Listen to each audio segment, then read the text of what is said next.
உத்தரப்பிரதேசத்தில் மகா கும்பமேளா நிகழ்ச்சியில் ஏற்பட்ட கூட்ட நெரிசலில் சிக்கி 15 பக்தர்கள் பலியாகியுள்ளனர்.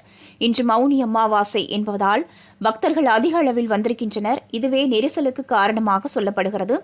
பிரயாக்ராஜில் கடந்த ஜனவரி 13ஆம் தேதி மகா கும்பமேளா தொடங்கியது. சுமார் 46 நாட்கள் இந்த நிகழ்ச்சி நடைபெறுகிறது.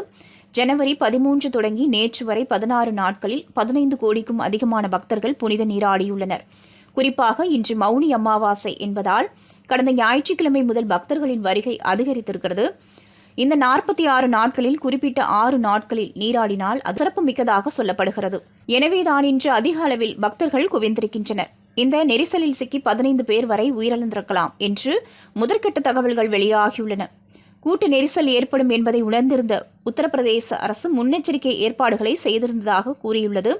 பக்தர்களுக்கு உதவ 1000க்கும் மேற்பட்ட மருத்துவ பணியாளர்களும் 300க்கும் அதிகமான டாக்டர்களும் நியமிக்கப்பட்டிருப்பதாக சொல்லப்படுகிறது. ஆனால் கோடி பக்தர்கள் நீராடும் இந்த பகுதியில் வெறும் 300 டாக்டர்கள் போதுமானதா என பலரும் கேள்வி எழுப்பி வருகின்றனர். இந்த சம்பவத்தில் படுகாயமடைந்தவர்கள் மீட்கப்பட்டு அருகில் உள்ள மருத்துவமனைகளில் அனுமதிக்கப்பட்டு வருகின்றனர். பக்தர்கள் உயிரிழந்த சம்பவம் சோகத்தை ஏற்படுத்தியுள்ளது.